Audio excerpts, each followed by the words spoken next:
How to delete your Facebook dating profile. So you can just go ahead to the dating section of your account, of course, and go to the top right corner. So it's going to be over here, the one that is kind of glowing. So you press on that.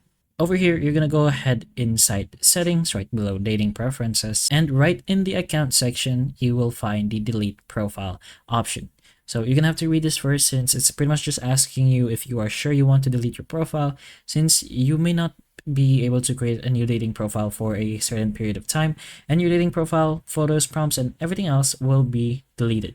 The things related to your dating profile, of course. So if you'd like, you have the option to take a break, but if you really are sure, you can go ahead and press on delete profile. It's gonna ask you why you would like to delete your profile, and just answer anything, honestly. So just go ahead and press on submit if you're done. You could also skip that part if you want.